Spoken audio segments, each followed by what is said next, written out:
So, of course, we're going to learn what is working capital, what is the definition, what is the different types of meaning behind different terms. Then we're going to learn about the financing policy, working capital cycle, and how a company can able to monitor the working capital cycle, whether they can improve it or whether they can uh, didn't do anything to manage it. All right. So let's start with understanding what is working capital. What is this chapter all about? All right. Working capital is the amount of money that a company has tied up in funding its day-to-day operation. So class, if you remember, uh, there are three core topics we learned last week. The second key topic, the core decision making is financing, right? Working capital comes under the financing decision, all right? So working capital is for day-to-day operations. How a company going to manage its operation on day-to-day basis, and how they're going to fund it. So that is working capital, all right? Debt and equity is of course two major sources of funding. All right, you will be using to source the working capital, but most of it is the basis of short term. You don't take long term funding for working capital. It's more in the nature of short term.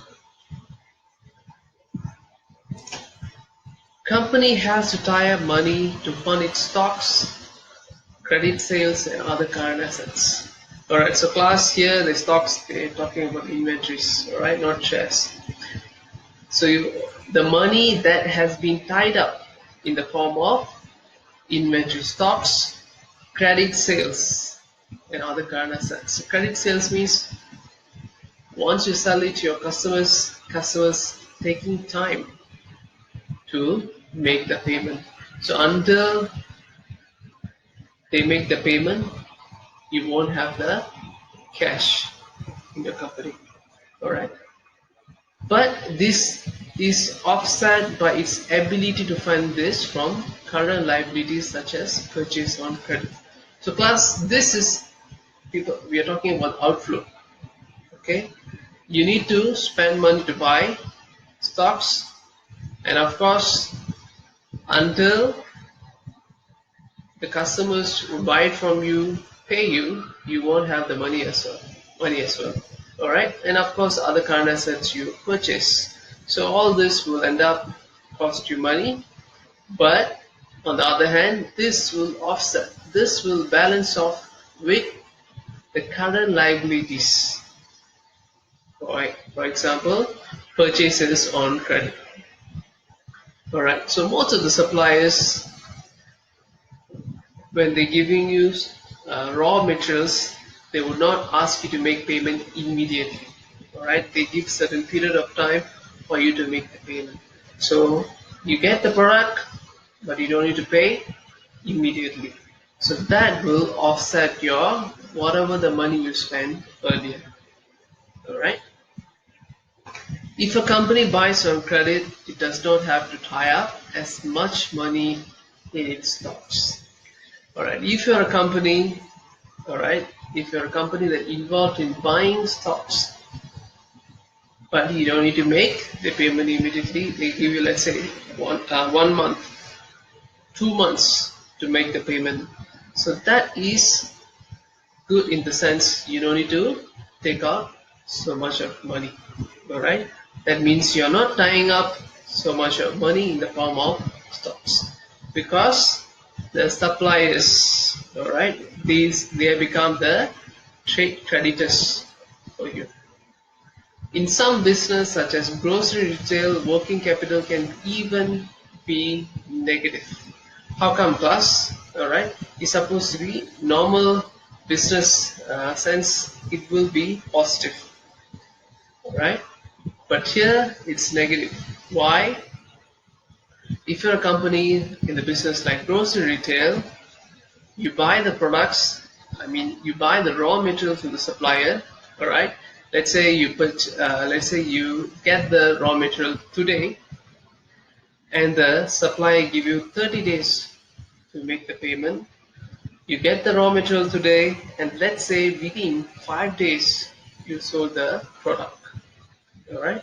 So even before you make the payment, you already receive the money. So that is why it becomes negative. All right. Even before you spend, you already earn. All right. So that is why it's negative. Right. So most of the time you have to spend first, then only you earn. But here, some industry, yeah, quite lucky in the sense they can have a negative cash flow. A business that buys on credit and sells for cash is being partly funded by its suppliers. All right. So those business in this kind of transaction where you sell by cash, all right, you don't give credit. When you sell by cash, the customers pay you immediately, while you only pay the creditors much later. All right. So with that, let's move on to the next slide. Here we're going to look at all the different kind of terminologies. All right, working capital terminologies. All right, as you can see, why there is like six different terminologies. All right, why there's different? All right, why there are so many different terminologies is because working capital is quite common when it comes to accounts, when it comes to analytical subjects, all right, even finance. So each different reference books talk about working capital and they use different terminology. So working capital itself means different for people from different backgrounds. So that is why we're going to look into this. All right, let's start with the first one. Gross working capital. For financial analysts, the term working capital means current asset. Alright, so class, I hope you still remember some of your accounts, right? You have current asset and non-current assets. Alright, so your asset can be distinguished as current and other one is non-current. So first of all, how are you going to distinguish it? Non-current assets means an asset that is being utilized more than a year. Alright, any asset you consume it or use it more than a year, it categorized under non-current asset. While current asset means those who utilized or consumed within a year. Alright, that is a short period of time. So that is categorized under current assets. So under current assets, what are the list of items you normally see? Alright, can anyone still remember? What are the common current assets? You have cash. Alright, of course, you need cash. Cash, then you have bank balance. Alright, cash, and then you have bank balance, then you have inventories. Alright, then you have trade receivables. Alright, so these are the common items under current assets. So for a financial analyst, for him or her, working capital means current assets. It's only CA. Alright, they're not talking about anything else. Alright, generally you could have, if you have a prior knowledge, you would have heard that working capital means they're talking about current asset minus current liability. Alright, but for a financial analyst, it's only current asset. Okay, now let's move on to the next terminology, which is net working capital. For an accountant, alright, if it's an accountant, if they ask, can I know the working capital? He referring to net working capital. Alright, net working capital means current asset minus current liabilities. That is called net. A dollar difference between current asset and current liabilities. Alright, so it's different from gross working capital. And then we have a third terminology, which says net operating working capital. Current asset minus non-interest bearing current liabilities. Alright, it's quite similar to net working capital, but there is slight difference, which is here you're only minusing non-interest bearing current liabilities. Alright, so class, just now we look into the items that is within, alright, that is included in current asset, listed under current asset. So what about current liabilities? What are the items listed in current liabilities? Alright, if you have a overdraft, bank overdraft, that means you're owing to the bank. Bank overdrafts comes under current liabilities. Or any short-term loan comes under current liabilities. And also the trade payables. Alright, trade payables, that's your suppliers, the money you need to pay to your suppliers. Those comes under current liabilities. Alright, so class, out of those listed, out of what I've just mentioned, which one do you think comes under the category of non-interest bearing liabilities? Alright, if you take a bank loan, short-term loan, or even a bank overdraft, you need to pay interest, right? But when it comes to trade payables, you don't need to pay interest, right? That is your suppliers. Suppliers give you goods, at the same time they give you time to make the payment. All right. So trade payables, it is non-interest. You don't need to pay interest for trade payables. All right. So current asset minus only the trade payables. That is your net operating working capital. All right. Okay, let's go to the policy. Alright, so working capital policy means deciding the level of each type of current assets to hold and how to finance those current assets. Alright, so class current asset, as I mentioned, you have cash, alright, cash and bank balance, then you have stocks, then you have trade receivables. Alright, so you need to know how much you should have. Do you need to have 20,000 cash every month or 200,000 cash every month? Alright, how much bank balance you want to keep? You want to keep 500,000, 1 million, 20 million? How much you want to keep?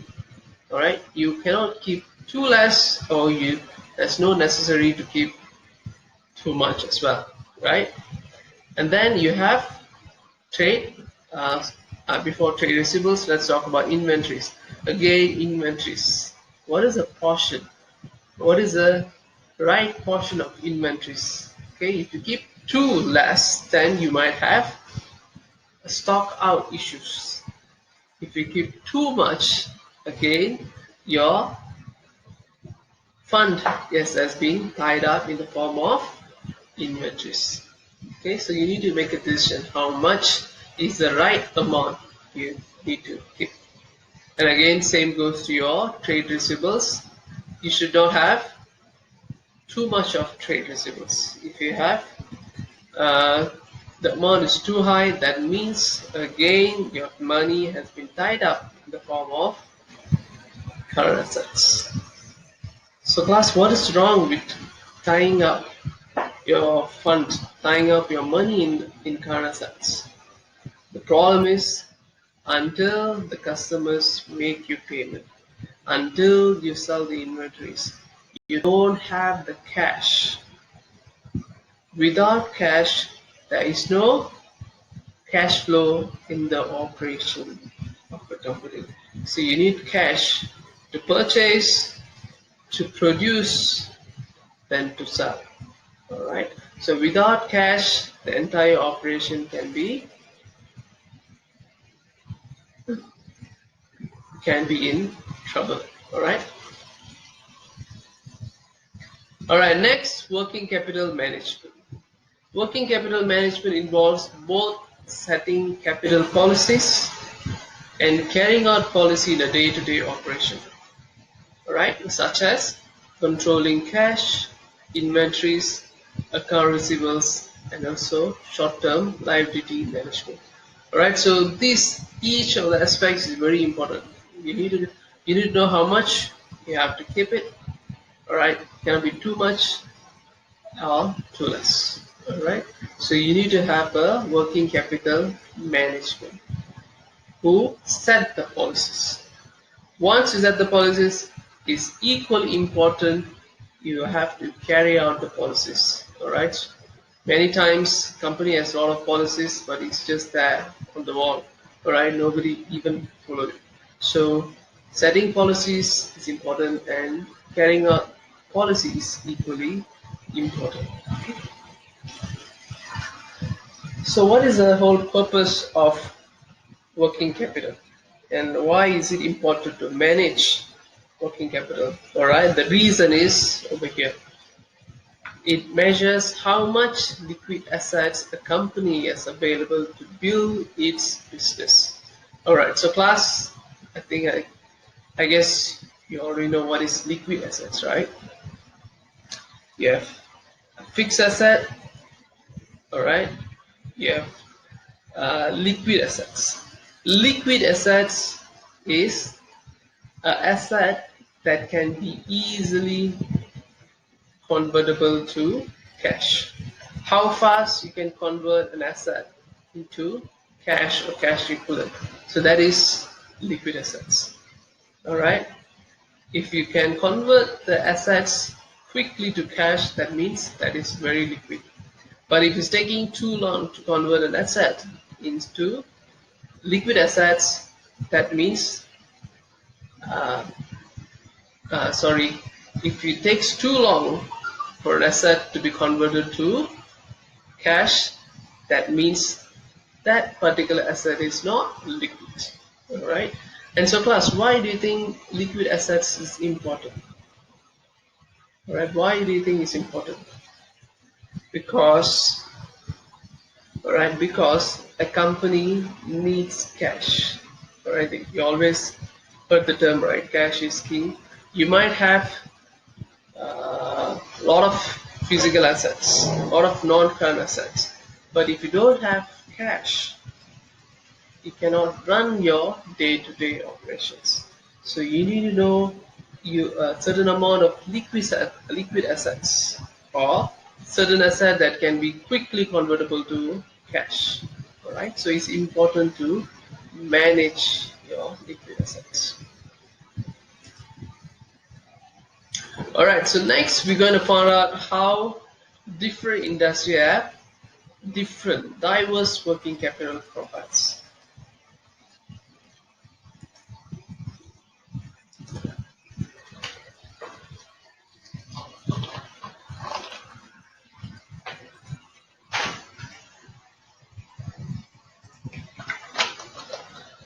All right, so the first type of industry would be hypermarket. All right, so class, I think you have been to Tesco, Giant, Yon. All right, so those are hypermarkets. All right, bigger than supermarkets. So this type of industry, let's talk about what is their working capitals like. So if you've been to Tesco, you go and purchase, all right, let's say 100 ringgit worth of items. Can you come to cashier and say, can I pay you after a week? No, right? They ask you to pay cash instantly. So hypermarkets sort of business that involve in high cash sales. All right, you purchase and then you pay cash.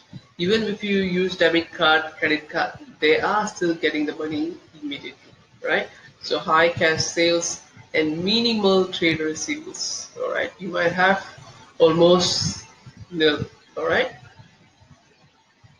trade receivables. Okay, next, car dealers. All right, so what you can see when you go to a car dealer, they'll have ample of cars. So that means they have holding a whole inventory of finished goods. All right, so they keep a lot of uh, finished products, right? Next, manufacturers. All right, so manufacturers, they use working capital management significantly because they use different stocks itself in the form of raw materials, work in progress, and also some finished good. Right. So first, for a company like Toyota, they need to buy raw materials. Let's say steel. Right. That's the raw materials. So you need to manage how much raw materials you sufficient for your production. Then you have work in progress. Work in progress means, let's say let's say they are making, um, let's say Toyota Altis. Halfway under the process is called work in progress. All right, and also you have finished goods. The manufacturers, they have to maintain stocks in all three levels: raw materials, work in progress, and also some finished goods. They still keep it in the warehouse. All right, food with perishable nature. Perishable means things can get spoiled, right? That's your vegetables and fruits, food items. So sold within specific time period. If not, those items can get spoiled. Big companies can able to bargain for an extended credit term from the suppliers. Okay, companies like Walmart, they always had issues because they kind of monopolize the American market. All right, any state they go, they basically monopolize the entire the district or the locations. And since they are huge in size, they get able to bargain to the suppliers, all right? And they bargain to the extent that if they don't give what they bargain for, they say, okay, then I'm not going to sell your product, all right? So since they are too big, suppliers sometimes have no choice. They have to listen to the companies. Like these are the big bullets, all right?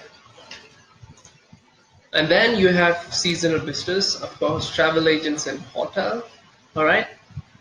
Travel agents during seasons they have business, all right? So normally, if you go to Port Dickson on the weekdays, you can get hotel anytime, right? But on the weekdays, especially, even though there are so many hotels there, it will be booked. All right. I mean, weekdays you can get the hotels booked, but weekends it will be most likely fully booked. All right. And also in the school holidays. All right. So school holidays, you always find the hotels and travel agents are busy. All right. So next, moving on to the classification.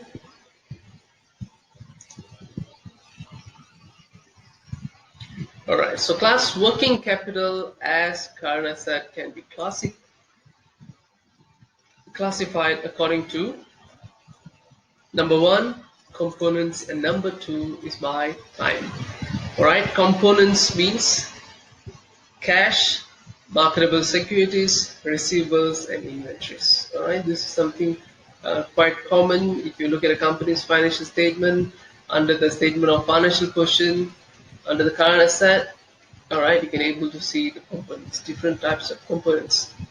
But there are another way of classifying working capital, that is by time, which is whether the working capital is permanent or temporary in nature. Okay.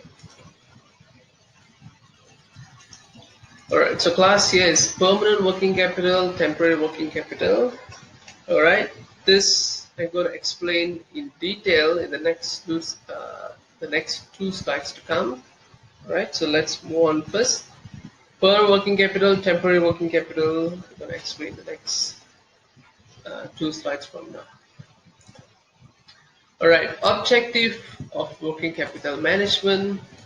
All right, so class, the reason why a company has to manage its working capital, the number one reason would be to ensure you have adequate liquid resources.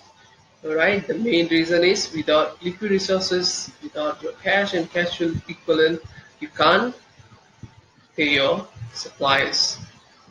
If you can't pay your suppliers, if you can't pay your staff, all right, utilities, your interest, bank interest, all those require to have liquid resources.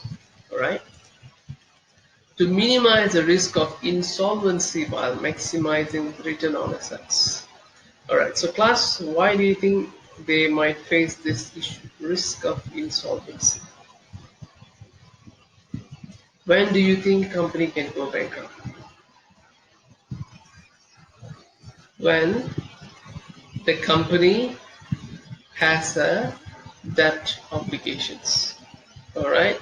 For a shareholder, if you have a shareholder, you don't have the risk of insolvency, but you have a debt. If you took loan from the bank, then you need to make interest payment. And of course, one day, when time comes, at the maturity, you have to pay back the principal. Let's say you don't want to have your liquid resources, then you cannot pay your interest or you cannot pay back the capital. That means the bank can take legal action against you and make your company go bankrupt. All right. So you must have liquid resources in order to pay your interest. If you take a loan, you have to pay interest. If not, chances of going insolvent is there. Right. Maintain optimum balance of each working capital components. As I mentioned earlier, the components would be cash, you have inventories, you have trade receivables. You don't want too much inventory and too little cash. Alright? Or you're keeping too high trade receivables and too less inventories. You cannot have that kind of disparities, right? So you must make sure to keep optimum balance, optimums adequate so that your operation runs smoothly. Alright, so with that, let's move on to the classification. As I mentioned earlier, I'm going to explain in detail now what is permanent current asset and fluctuating. Alright, so class, fluctuating can be also called as temporary working capital. We see earlier it was temporary. Alright, so temporary current asset or fluctuating current asset is the same. Alright, so two different terms with the same meaning. Alright, let's talk about permanent current asset. Those assets held to meet the firm's long-term requirements. Alright, so class, don't get confused with the long-term, with the word long-term here. Alright, current asset, as I mentioned much earlier in the beginning of the session, current asset is short-term in nature. Only non-current assets, alright, machineries, buildings, land, alright, all those are non-current assets. So current asset is something, the asset that utilized within a year. So permanent current asset or fluctuating current asset, it is within a year. But the nature of permanent and fluctuating is different because for the permanent current asset, you will be using that asset throughout the year. Right, throughout the year. Doesn't mean they're keeping more than a year. Throughout the year means a minimum level of cash required anytime. All right, a minimum level of stock required anytime. It means, let's say in Tesco, even though they, let's say, okay, let's say you have 200 tins of Milo in the warehouse, all right, as they are stock. That is the minimum stock, all right. 200 tins. They keep it always, all right, every day, so that when sudden um, rise in sale, they doesn't have a stock condition, all right. So every day they'll have 200 tins of Milo in their warehouse, right, in their stock. Does it mean they keep the same 200 tins from the beginning of the year until till the end of the year? All right, they won't keep the same 200 tins. By the time they buy new stocks, they will refurbish with the old one. They sell off the old one, they keep the new as the reserves. All right, it's a minimum buffer. You need the minimum buffer throughout the year. All right, same goes to cash. Okay, that is called permanent current asset. On the other hand, you have fluctuating current asset. All right, so fluctuating current asset means it's only during seasonal times you sell those items. All right, for seasonal times, let's say for Chinese New Year, you have mandarin oranges only that particular months. All right, Christmas trees on the month of December. All right, and so on.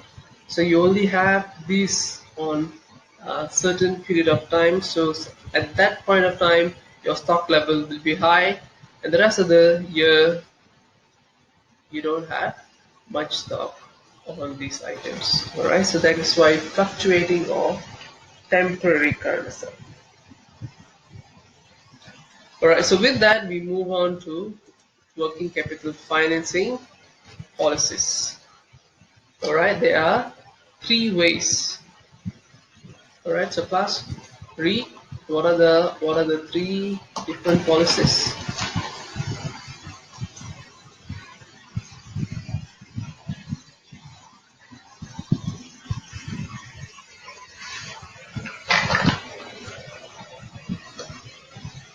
All right, so the first policy would be aggressive. All right, so aggressive means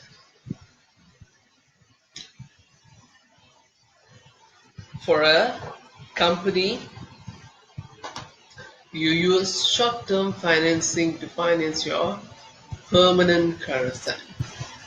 So what is wrong? Why do you think using short-term financing is termed under aggressive? All right. So class, as we just saw earlier, permanent current asset means an asset that you require throughout the year. Okay. So if it's throughout the year, you might not depend on short-term. All right. You might need a long-term financing. And why someone have a short-term financing? It's because short-term financing is cheaper compared to long-term financing.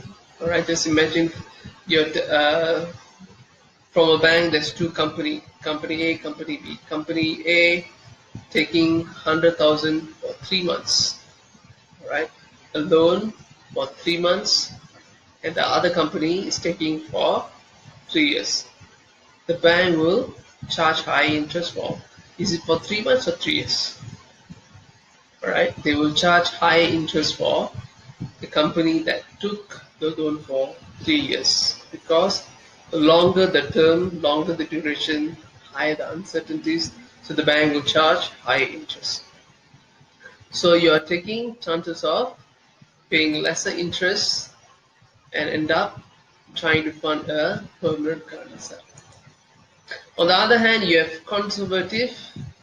Conservative, they're using permanent capital, all right, to fund the permanent current asset as well as temporary current asset. All right, so class temporary current asset, as you know, you only need for a certain time. All right, for Christmas, you need the stocks only for in December, only for a month. All right, so why you need to depend on a long-term financing? So it's not necessary. But if you are a conservative person, those who do not like to take risk, then you rather take long-term financing to fund current asset, a permanent current asset, as well as temporary current asset. Alright, the last would be, you could have guessed it, it's a moderate. A moderate means you match the maturity of the assets with the maturity of the financing. It means if it's permanent current asset, you take long-term financing, and temporary current asset, you use short-term financing. So that is how you match it. That's how you have a moderate working capital cost. Alright, so let's move on to the next slide. Alright, in the next slide we're going to see the different types of policies in detail. Right?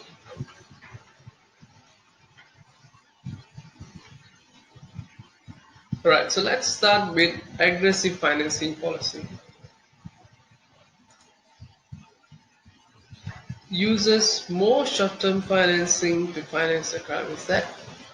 Alright, means class you're taking short-term loan. Alright, to finance your current assets. Firms' risk increases due to risk of fluctuating interest rates. Alright. So class, fluctuating interest rate. When do you have this fluctuating interest rate? Usually when you take a short-term loan. Alright, short-term loan interest rate is not fixed. So you might end up paying high interest rate when the market interest rate increases. Alright, maybe you took let's say 4 months loan. Alright, beginning of the month the interest rate is 5%, and at the third month the interest rate could increase to 8% because it follows the market interest rate. So you have the risk of fluctuating interest rate, which means you might end up paying higher interest. Alright, therefore your cost, your financial cost would be higher. But of course, the potential for higher return increases because of the generally low cost financing. So class, why generally low cost financing? Because we are comparing general short-term financing and general long-term financing, right? Generally, long-term financing is more expensive than short-term financing, right? So in that aspect, you will always find it short-term interest rate is lower compared to long-term interest rate. So in that sense, you have some cost uh, cost savings. All right. Involves the use of short-term debt, current liabilities to finance at least the firm's temporary current asset or some or all its permanent current asset, and possibly some of its long-term fixed asset. So class, for short-term debt, of course, funding temporary current asset make sense, right? Because it's short-term in nature. But using short-term debt to fund permanent current asset or even long-term fixed asset, it um, doesn't make sense because these are long-term in nature. Alright, so again, why a company still do that? Because they are in the aggressive modes. because they want to use the generally low cost of financing and try to finance all these assets. Okay, so that's why they are aggressive, willing to take higher risk. All right, so as you can see here, the diagram. All right, so class, you need to draw on your own. All right, it's like a lump here that indicates you got to draw like 3 lumps. Let me see if I can draw this. Okay.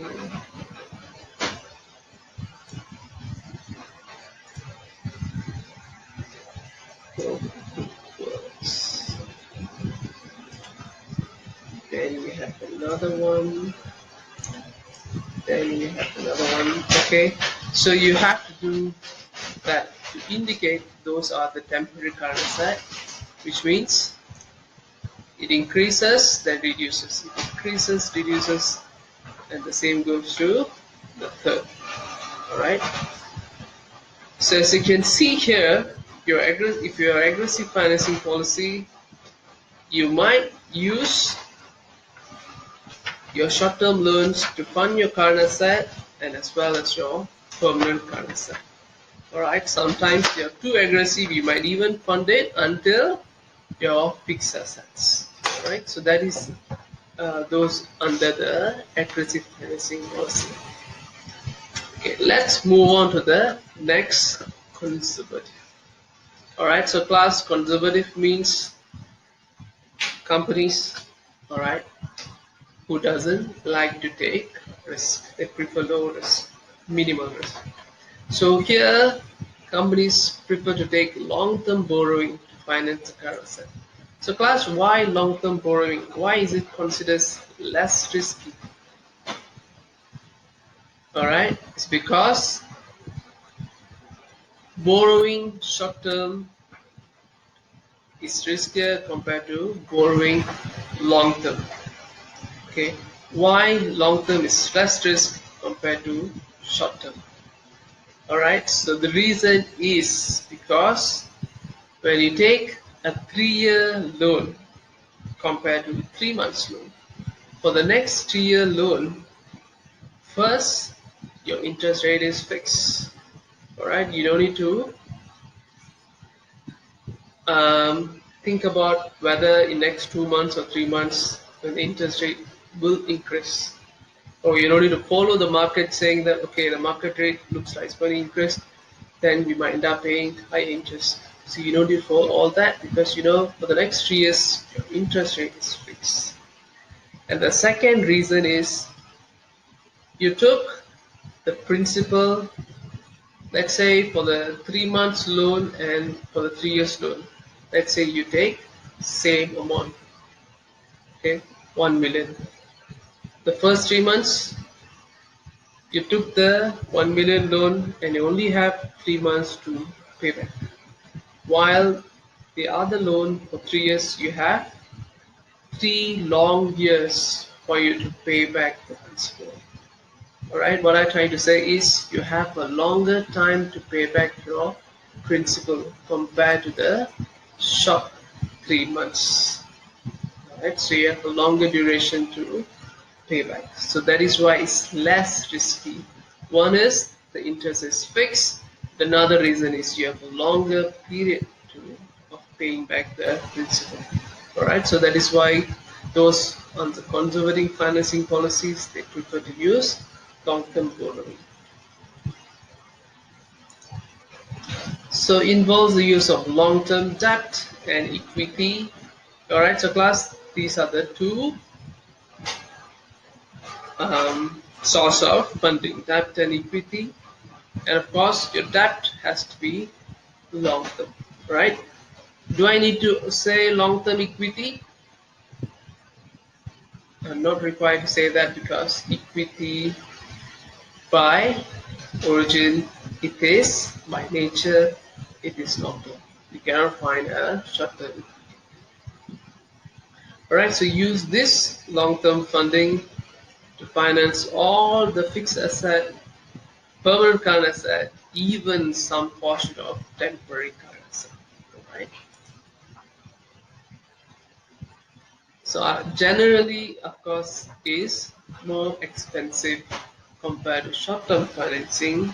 Therefore, so class, being conservative will cost you what?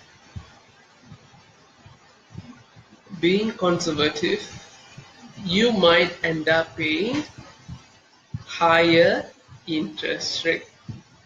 Alright, you might end up paying higher interest rate. That means your financing costs will be higher.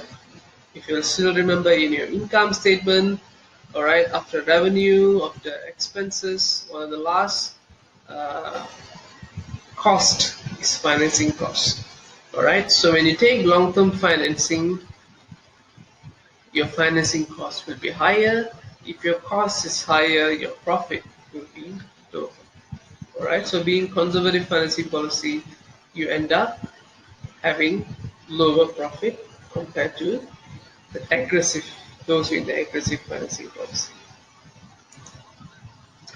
Alright, so that is the conservative class. This is what I tried to ask you to draw just now. Alright, similar thing earlier. Alright, so here conservative, as you can see, whether it's a temporary current assets, marketable securities, alright, short term in nature, permanent current asset, fixed asset, everything they completely use the long term financing. Alright, so these are the conservative. They don't use the short term financing as well because they don't want to take any risk, alright, of the fluctuating interest rate or paying back the principal quickly. Alright, so they use long term financing. Alright, so next moderate approach is in between of aggressive and conservative. So temporary assets will be funded by short-term debt, while permanent current asset or long-term fixed asset will be funded by long-term financing, long-term debt and equity sources.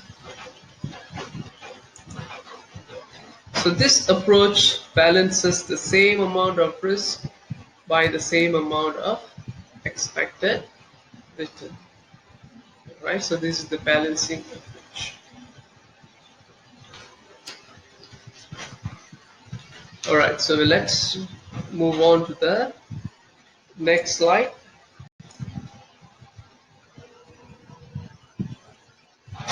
Alright, so you can see for the moderate financing policy, temporary use short-term, permanent current asset and fixed asset you use long-term financing.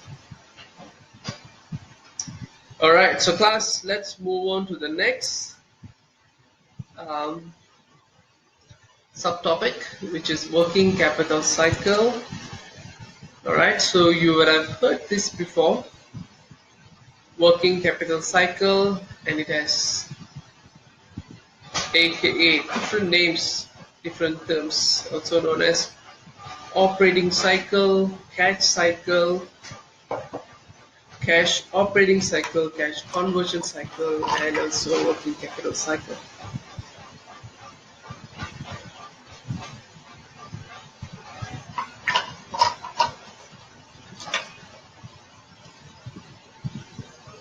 Alright, so what's the definition? The average length of time measured in days between paying for purchases of materials and eventually receiving payment from the customer. Alright, so class, let's say on the 1st January, alright, the 1st January 2020, you pay the suppliers money, alright, you took the raw materials, you process it for the next 30 days, right? After 30 days, you sold it to a customer, and then customer take another 30 days. Alright, so you finish processing end of January, alright, you purchase raw materials on 1st January, you process it for 30 days, so you only complete the product on 31st January. Then once sold it to customer take another 1 month to give you the money.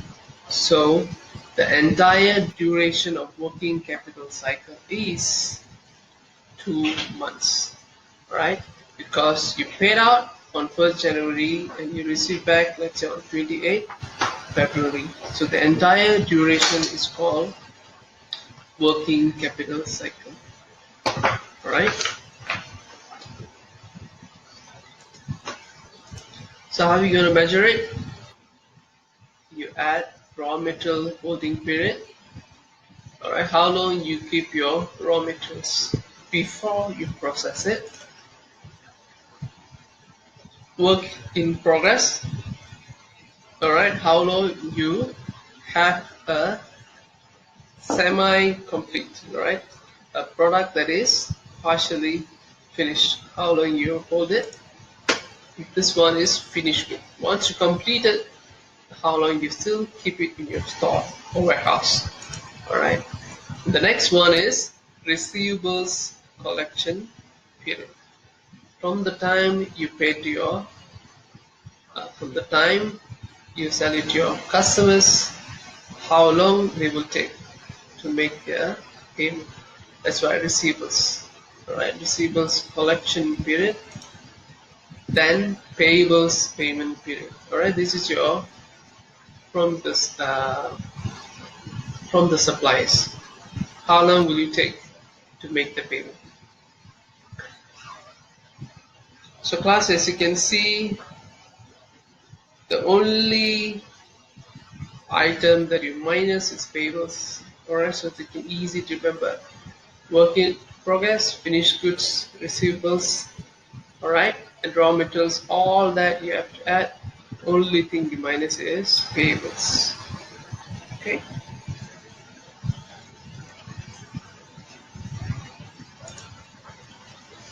So let's look at the elements of working capital cycle ratio.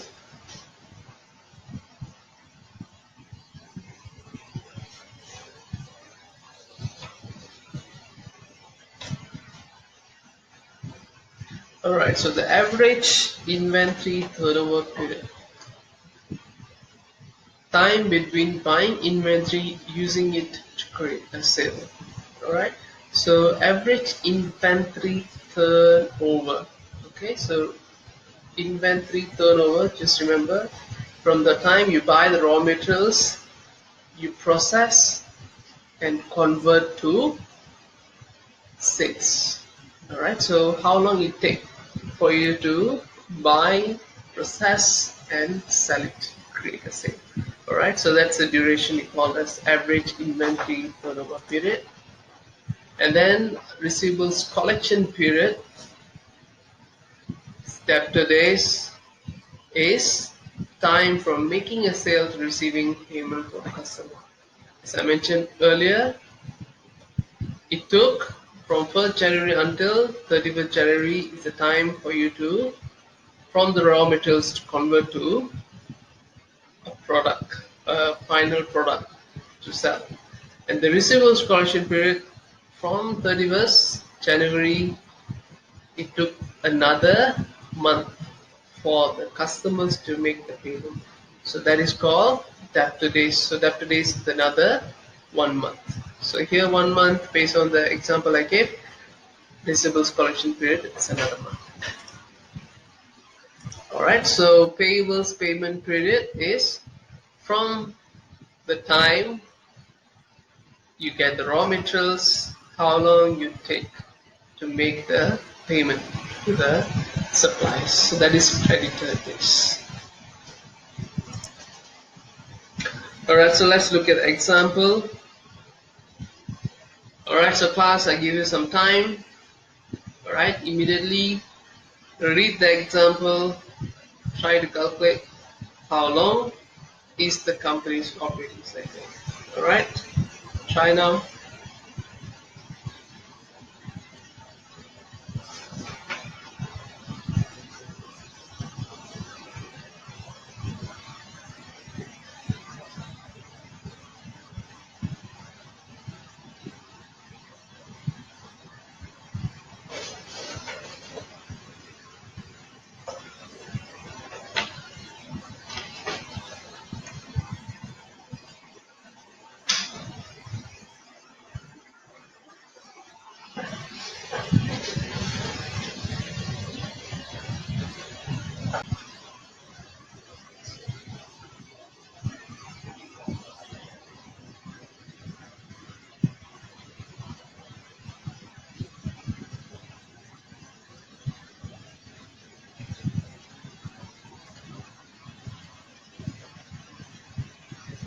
Alright, so class, did you found out how long is the company's operating cycle? Did you get? Alright, the answer is supposed to be in weeks. Alright, here they said it in weeks. So did you get 5 weeks? If you get 5 weeks, then the answer is wrong, because the answer is 4 weeks, right? Your raw materials holding period is, okay, before we go into that, let's look at here. A company generally pays its suppliers 6 weeks after receiving an invoice. That's your payables payment period. Alright, that's something, the only thing that you have to minus. Credit customers usually pay within 4 weeks. Alright, that is your receivables collection period, 4 weeks.